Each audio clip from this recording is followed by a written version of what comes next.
Welcome back to the Andrea Giovino Show. Today we have back Toby TNT, and I have a friend of mine, Todd Geary, that has worked in the federal penitentiary system for 25 years. Welcome, Todd. Thank you. So today what I wanted to bring to the audience is that a lot of my subscribers know people that are incarcerated in federal penitentiaries and what it's really like for them when they are incarcerated and how hard it is even with the inmates getting along and how is it. And primarily my show is basically a lot of organized crime. My subscribers like to hear about that. So I'm going to open it up to you, Todd, in that when your years in working in the federal penitentiary, you came across, I'm sure, a high-level profile, high-profile crime guys. Yes. Do those guys get any better treatment? Well, the best I could put it, if there is somebody on the street, when they go to prison, for the most part, they're going to be a somebody. You know, everybody knows they're coming in. Okay. No one, if the main mob guy's coming in, everybody's going to know him. They're going to know approximately when he's coming, where he's coming to, as far as prisons. The prison, he may sit in special housing for a little bit, depending on bed space. Mm-hmm. If there's plenty of bed space, he'll go right directly to a housing unit. It's varied over the years from when I started and now just populations go up and down. They will basically, for lack of a better term, have a care package for him. Meaning? Meaning sweatpants, sneakers, toiletries, whatever the guy waiting likes. for Yes, him. basically waiting for him, Wow. ready to go. Like, the worst people, in a sense, to come to prison are, for lack of a better term, nobodies. A guy, just a regular guy off the street, doesn't know wow. anybody. They have to figure out everything as they go. But if you're a made guy, you're part of a big criminal gang. What about if you're just an Italian guy? Like, do the Italians all stay together? Is Italian? Yeah. Do they watch over them? And the things I will mention or discuss is what I saw personally. Not saying every single solitary prison's this way, or that they all behave this way, but from what I saw, it becomes like a melting pot with the different groups. If you're in this Lucchese and these are Gambinos, you still might get along or talk or whatever. It's not as much of a rivalry as it was on the street, just because you're all stuck in the same place for a while together. So if you had an issue on the street, but then you happen to be with a different family, and then you all... It could carry over, depending on how big an issue. Right. But a lot of your rank and file guys will kind of get along because it's a sense of us against them. I mean, you have tons and tons of different prison gangs and groups, and so they all kind of Who along do you together. think in the talk about prison gangs has the most power in the prison? Is it? It would be by yard.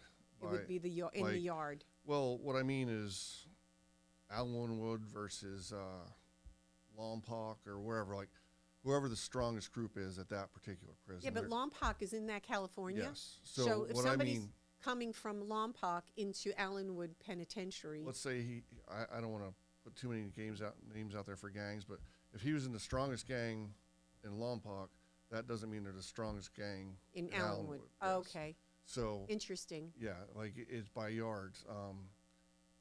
I know there are yards where they could have a couple Aryan brothers, 2 or 3 of them, and they could actually be the strongest group in the entire prison system just because of how they Is that run. just because they're the most violent?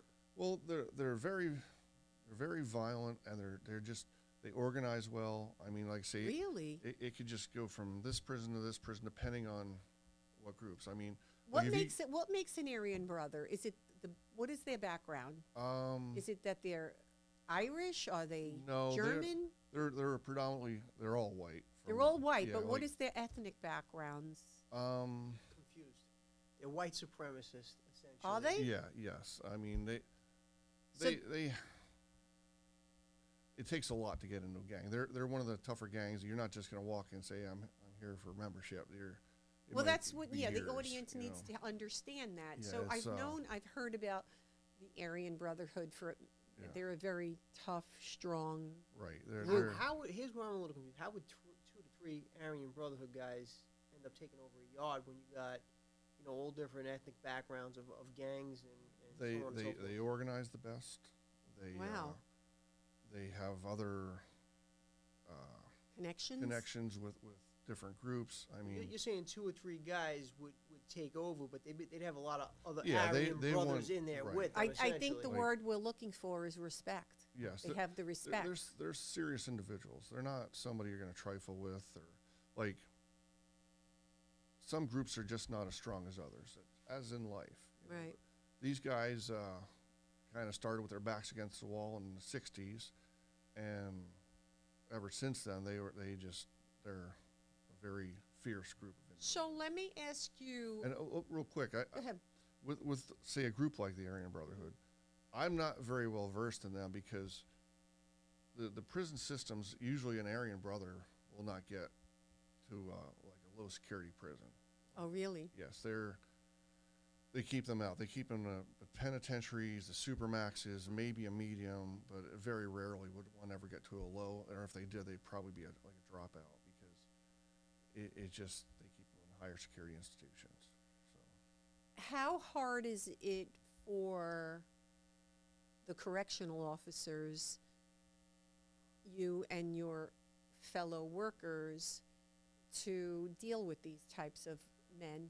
Do they know to have the respect? Do you have to do you have Demand it? You have to demand the Do you have to respect? or demand will they respect? do they automatically know this is law enforcement? They're locked in a cage, or like what is it like for you guys actually in there? Let's take, for sake of argument, the Italians. The Italians? Yeah. Let's say there's an Italian that's been in a prison for 10 years, and I've been there working for 10 years.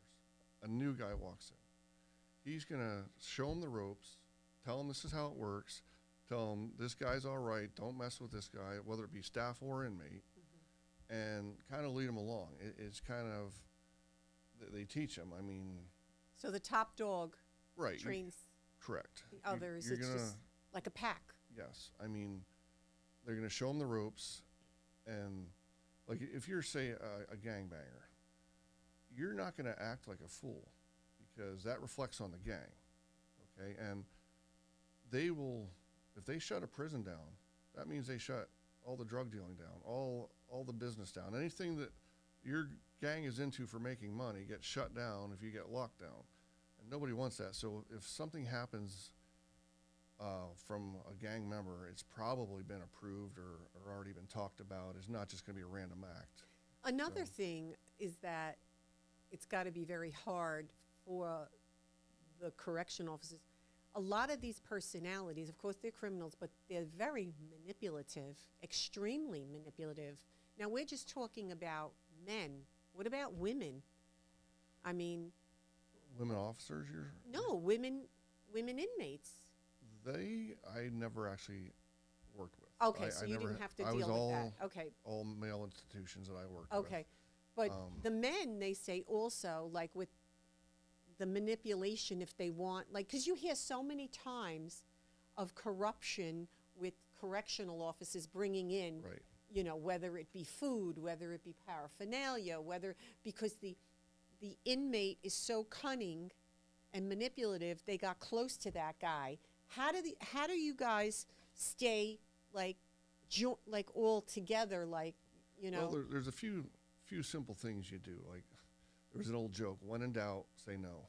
Okay. An inmate asks you for something, you're not sure. No. Say no.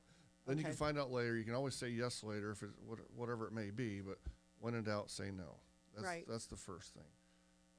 Because you're dealing with hardcore criminals. Right. I never actually met a pathological liar or I can't think of the right term, but like someone that just cannot tell the truth to save their life. Okay, so yeah. You know, in prison, you see quite a few of them. Yeah. You know, they just don't have any remorse, or they'll tell you anything they want to tell you to get what they want. Okay. You know, I try and just look at it. I don't trust inmates, or I trust situations. Like, I think about what they're asking me or why they're asking it versus, oh, do I trust this guy? I don't trust any of them. I'm so glad you said that, because That's interesting. I find that actually no, very but I interesting. think he has to be that way, because you can't. You cannot. Right. You'd be at a deficit. I can't make one mistake as an officer. Exactly. I can't say, oh, I trust this guy. No, and then they're not your friends. Right. They're not They're your friends. not your friends. And I looked at it throughout my career as everyone as an actor. Mm-hmm. The staff are actors. The inmates are actors. Right. I had inmates that might be the most cordial, friendly, nicest guy in the world to me. Walk away, and another inmate say, hey, CO, that's what they call it, correctional officer, CO, you got to heard what that guy was just saying about you. Yep. Like, oh, really? The guy that was just so nice to me. But then behind your back. Right. So you can't make friends with them. You cannot ever put yourself at risk. And it has about the violence. I'm sure you've seen plenty. I'm sure you've seen your fair share of violence Right. throughout the years. Yeah, what do you do? I mean, you're a big guy yourself. It doesn't matter. It doesn't matter. And I'll tell you what, like, first thing, everybody talks about weightlifting in prison, all right? I am for it. And the reason I'm for it is because these guys get stressed. You're in a prison for 20, 30 years, your whole life. You can only walk maybe a mile or two, like from point A to point B. There's only so much distance you can travel, and you're there for 20 years. So you need to take out your stresses, your aggressions. Weightlifting, to me, is a way to do it. If we would have, like, adverse weather will shut down a prison, okay? If there's fog, whatever, they don't let inmates go to the rec yard. They don't let them exercise. So if they're locked in for a couple days, and you walk in a housing unit to work it, you can notice a difference right away. The stress levels are higher. So they need to release that. Yes, they need to release it. They need to do that. I'd rather get punched in the face than stabbed with a 10-inch shank. Oh, yeah. You know, I mean, yeah, the punch is going to hurt. But versus a 10-inch shank or other things they could do, I mean, the last I'm worried about is a guy doing curls. Right. You know, so right. if that makes sense. But you're dealing with someone, when they are lifting weights, that's going to be much more physically, especially if they're lifting weights every day, they're going to be much more physically strong than the average guy that's not lifting weights. I'll give you an example. So I worked at housing units predominantly my career. Like, out of 25 years, probably 18 years I was in the housing units. I just kind of like that. Well, when you would go to mainline to open the doors, which mainline's your chow line, I might walk through 100 inmates. So it doesn't matter if not one of them lifted weights. I am walking through by myself 100 inmates. That's got to be intimidating. You know, I mean, like, at first, you just, after a while, it just becomes second nature. Like, do they try to get, like, do they try to intimidate the correctional officer if he's there by himself, or a young officer? The young officers will try it some. I think the young officers, they could. Once you establish yourself and they know how you are and know how you act, like if you have a guy that every day you see at the coffee stand and he's cordial and friendly to you, are you going to be a jerk to him tomorrow, or are you going to be cordial and friendly? Same thing with officers. Right. If a guy's nice every day, then they try and be respectful. To be respectful. You know. It's the word respect, really. I mean. So now, actually, you brought some weapon. What is it? Can you show me that? Yes, I can show you. Yes. Like, another thing we'll address real quick before I show this to you. Some of the most talented, able-bodied people I've ever met in life were at the prison. As far as physical sports, artists, weightlifting, writers. Artists, I know a lot of good writers. I saw a painting one time. It actually scared me. I was walking by in the leisure center, and he painted a picture of Evander Holyfield. I'm sorry to stutter. Evander, wow. Yeah, and it just caught me out of my eye, and I thought it was somebody standing there. Here was a painting. It was that good. Wow. You know, some of them are very talented, and it's actually sad that they wind up. They'll take newspapers and make dumbbells, anything and everything. Like, they'll take plastic bowls that we would throw out, and they'll sew them up, heat them up, fix them, and go back to using that bowl. I mean, really? This is stuff you would never dream. Like, here, I'll show you real quick one thing I brought with me. So this, for anyone that hasn't been to prison, this is a tattoo gun. It looks like a pen. Okay. Pull it apart a little bit here. There's your needle. It goes on here. Is this not interesting? Oh, I pulled it apart a little too much. that's okay. This is a tattoo gun, and this is the battery pack for it, which you hook to it. This originally came from a battery pack shaver, a trimmer. They used to allow and sell trimmers in the prisons. Well, they stopped selling them. And then the battery pack, they connected. Right, But look at how they they did that. Yep. All the time you see stuff like that. And this is crude compared to what a lot of things they can do. Oh, and let me ask you this. Now being that, iPhones are not just iPhone, cell phones are so all over the place. Do they ever try to sneak cell phones in? Yeah, they any way they can. That's How? How would they get them in? Because I know I've been to Alanwood and you go through the machine, you take your shoes off, they check everything. there's various ways, like from a drone. I mean, some of these prisons are in the middle of nowhere. There's Right. acres and acres of land. But where would the drone drop? Just anywhere A bunch of them? There might be a work crew, 20, 30 in a box, whatever. And then who gets them? The inmate? The inmate will be out on the work detail, Wow. know where it was dropped, pick it up, sneak it in. And it's then they worth- have cell phones. Right, then they have a cell phone. They have a lot of money. They'll rent cell phones. Like Wow. another thing I wanted to mention, I have a lot of things to try and Okay. keep straight in my head. That's good. I 20 like some all years. No, I like all of this that they do. Everything in prison has a value. I don't care what it is. An old pair of sneakers have a pair of value. Really? Batteries, you name it. Everything has a value. Like this right here, this battery and motor, street prison pricing would probably be $150, $200, $250. In prison? Yeah. Wow. 'Cause you would take this. But how would which they I- pay them? How do they put the money in their Commissary. commissary? So do they? But are two inmates allowed to put money in each other's, or they make a family? No, they just make a family Somebody member to do else. it. Or like they have stores. Like in prison, you have commissary Yeah. stores where an inmate will buy a bunch of commissary every month, build up an inventory, and then resell it. So the end of the month comes. Wow. Oh man, I'd like a Coke. Well, say a Coke is $1 hypothetically in the commissary. Well, they'll charge $1.50 or $2. They'll make a little off it Okay. and run a store. So they know how to survive. It's like its own little commune. How these They things really run. know how to survive. Oh, it is amazing. Like things I've seen fixed and repaired and made into are just mind blowing. Like I say, from the talents. We found when COVID happened, we found homemade dumbbells out of newspapers. These had perfect, the Olympic for the plates, perfect dumbbells. And I'm like, how do you To work out? Yeah, because what happened? Alanwood was Wow. one of the last prisons to have dumbbells. Well, the inmates would sit them down hard on the side of the bench and break them. Well, as they would break them, they would throw them out. So now they only have barbells, and as those break, they just get rid of them because the prisons don't replace them anymore. Okay. But to have dumbbells, they would make them out of newspapers.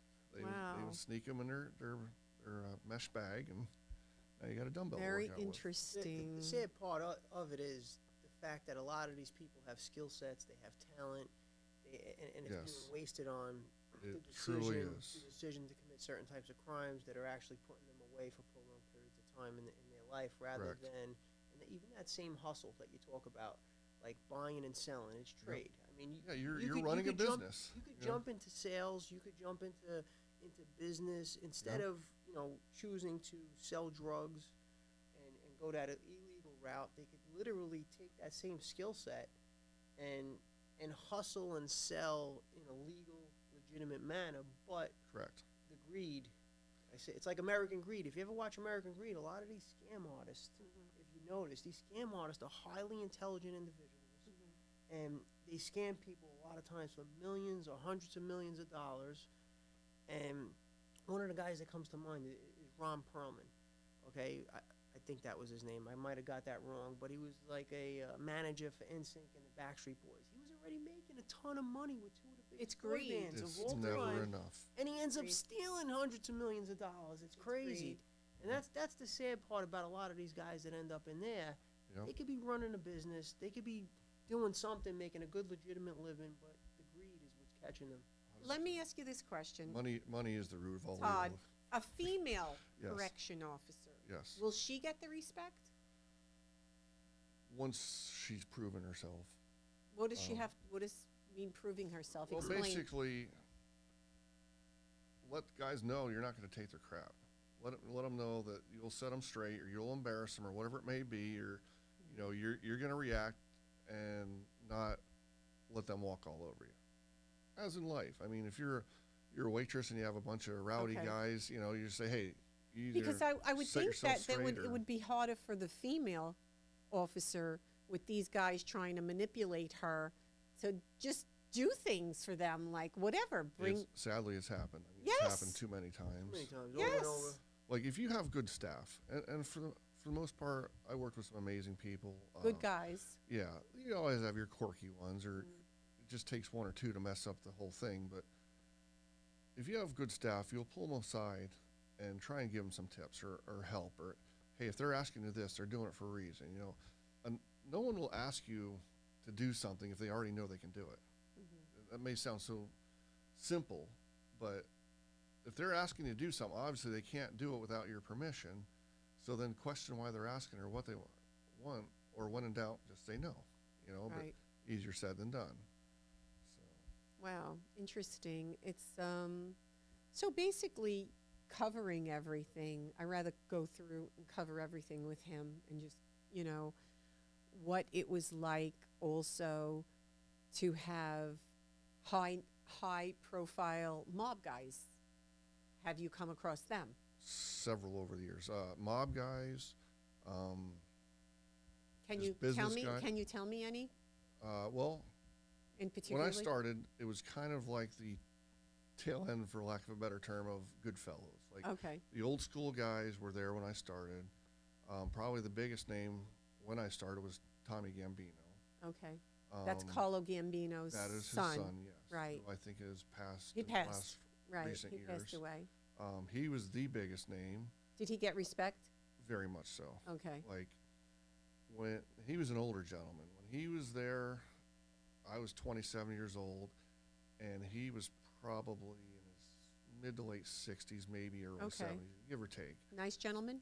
Very respectful. Yes, I most inmates were respectful to me over the years because I was the same way to them, or let them know that they need to be respectful. And I had very few issues over the years. He was there. Like, story with him, if he would go to bed at night, he usually go to bed about, I don't know, 8:30, 9:30. Housing units are very noisy places, especially at a low.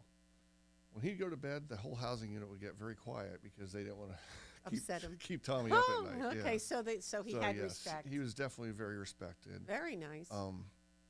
Like Alanwood was, to the best of my memory, the last low that was built without cell doors. So it's basically an open dormitory. You have a cubicle, but there's no door on the cell. So you could walk in and out of any cube. And with that being said, we can't lock the inmates in, so they can get up and go to the bathrooms. Okay. They can go to the TV room, wherever. So long story short, they can make a lot of noise. And like I say, when he was there, it was quiet. yes. Anyone else? We had Who are the guys that stand out, that really ring out, the high-profile guys? well, we had Teddy Persico was there. Who was Teddy like? I knew Bob Teddy Boss. growing up. Okay, We come from the same area. he was there when I was pretty new. I'll just tell you one Teddy Persico story. I was very naive and young and didn't know how all this stuff worked. And I know a lot of mob guys have nicknames, but I didn't know exactly which ones were good or bad. And so he walked in my office for something, and I happened to say, "Oh, are you Carmine the Snake's brother?" And yeah, Wrong. No. And you he looks- can't say it. he looked me dead in the eyes. He goes, "I don't know about the snake part, but I'm a brother of Carmine." And later, I did apologize because, like I said, Teddy was always a tough kid. Tough I kid. didn't know that, Teddy's a hardcore right. street guy. Yeah, and like I said, I didn't know it, and I wasn't trying to be disrespectful or anything, but I realized after I had asked him the question that Okay. that wasn't a good term. So, So like you just said, he was a hardcore street guy. What was a guy like that like in prison? So specifically him, because you just mentioned. I'm he sure was in Teddy, there. though, before he even answers, would know how to handle himself Yeah, in a really gentleman manner If and respect. if you're not a rat Right. or a pedophile and you're somebody on the street, you pretty have it pretty easy overall. Right. I mean, and prison's kind of a And the But federal. you're also referring to a lower. You're not talking about maximum security. You're talking about a lower security. He's going to have it pretty easy. well, even at a penitentiary, I mean, they know who's who. I mean, Yeah. guys like this, if you have money, like prison is kind of a service-oriented institution.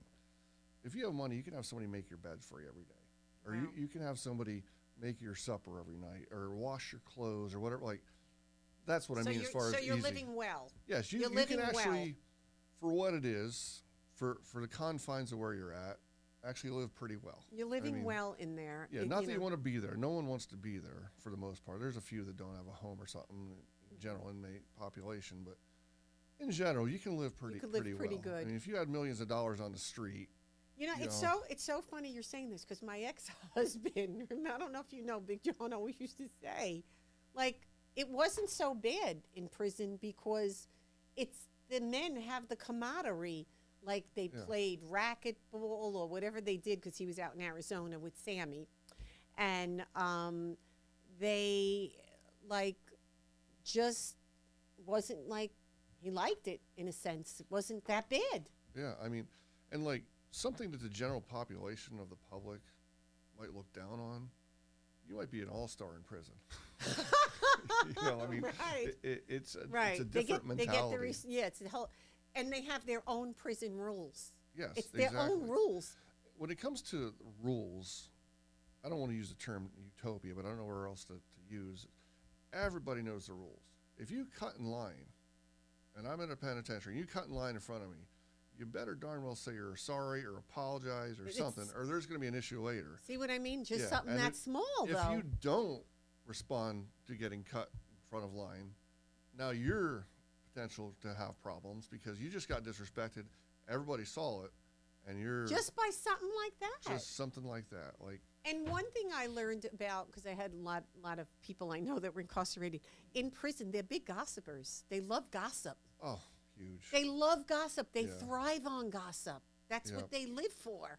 Yeah, there's definitely a lot of talk. A lot of I mean, talk. And it's like you said, for some guys though, let's also clarify something. I know, like you mentioned, some guys it's easy, some guys it's real hard. Yeah. I mean, it's literally torture. Oh, Some no guys. doubt. I mean, so for some, like you said, Yeah. it might not be that bad for a couple of years if they got a short bid or whatever the case may be. But for some, I mean, it's literal torture in certain situations. Depending on your crime, Crime. Yeah. depending on, like, you just have annoying people in life. Well, in general. I think anybody, like a man's man, let's say, that's in prison, no one has respect for a pedophile. No one a has rapist. respect. I Rapist. mean, Anything to try to hurt a child or a woman, and that on that level, they have no remorse for them. They Yeah, should they- actually put them do they put them somewhere separate?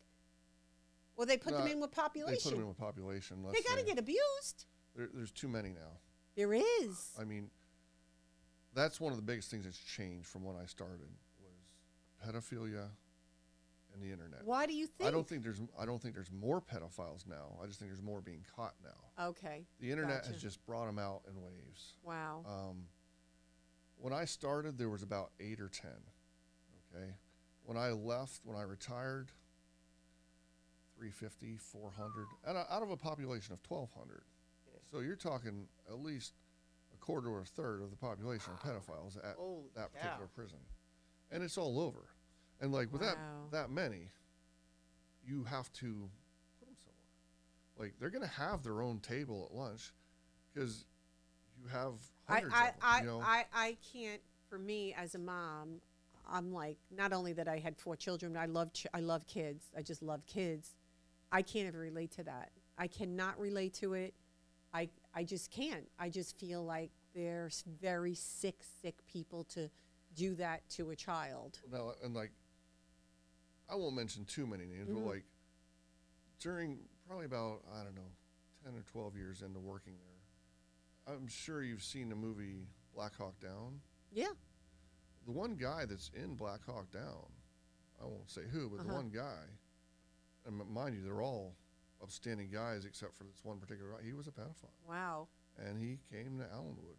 Wow. And yeah, he did 20 years in the what do you call it, the military prison. I think it was about 20. And then they put him in the federal system, and everybody knew who he was. But yeah, Yeah. was So you're there. not talking about the movie. You're referring to the real, I'm talking the the real real life guy. military. Yeah, Yeah, the real real guy. life guy. The real Gotcha, guy. gotcha. Yeah, he Sick. was there. It's I very mean- sick. They're very sick yes. people. And like, you know, he got into some fights and all, but yeah, like I say, when I started, there was about 8 or 10, and when I left, there's hundreds. Wow. And I blame the internet. Yeah. I don't know Oh, that it is. we have It any is. more It or is. less. It's social media. Right. It really is. Exactly. And here's I'll give you a little. I know you did some writing on Italian stuff. Like, so we had some Italians back in the day that got a hold of paperwork, the PSI, pre-sentence investigation, Wow. and found out that the one inmate that was living in a housing unit, they found out he was a priest, and also, more importantly, a pedophile, Whoa. and they beat the brakes off this guy. I'm sure. They beat him senseless. Really? You know, sad thing is if he was in there now, he'd probably just be going about his business. The inmates accept it now? Like, do they just accept that? All right, so if you give you an example, they don't accept it per se, but and the harder the core prison, the less acceptable it is. But like at a low or a camp, Because all these guys are ready to get out. They don't want to Right, get in that- trouble. that's the That's the problem. they're in there, and they might be a year and a half, 2 years to getting out. They know this guy's a pedophile. They go beat the living crap out of him. And then they get Now charged. he loses his good time. Yeah, he gets might charged. get a charge. Right. We had a warden that had a town hall in every housing unit. Said that he basically stated that if you targeted these pedophiles, they're going to try and charge them as hate crimes. So now all the inmates are like hands off because they don't want more time. Yeah. I mean, like I say, you're getting And out, that's a serious crime, a right. hate crime. You're getting out in 3 years. Do you want to make it 5 years or 6? Right. For nothing? I Right. mean, yeah, I understand why they're angry, and believe me, it did the same thing to me. But what can I do about it? You know, I Right. mean, so. Wow, this was very interesting. So I think that we're going to close out. And thank you so much, You're Todd, for giving the audience, like, schooling them on what it's really like. And hopefully you don't want to go to be incarcerated in anywhere. No, it's not a place to be. It's not a place to be. You know, as much as guys can make it livable, you still don't want to be there. You don't want to be there. You don't want to trade. I mean, No. think about 15 years, and the furthest you can go is a mile walk. No, it's horrible. And you go, like if they say we're locking down, you're locking down. There's no, oh, I'll lock down later. You're locking down. You're answering to somebody Exactly. every day, all day.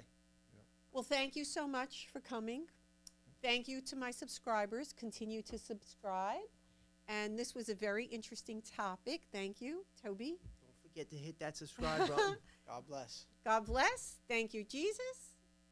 That's it. What a great interview.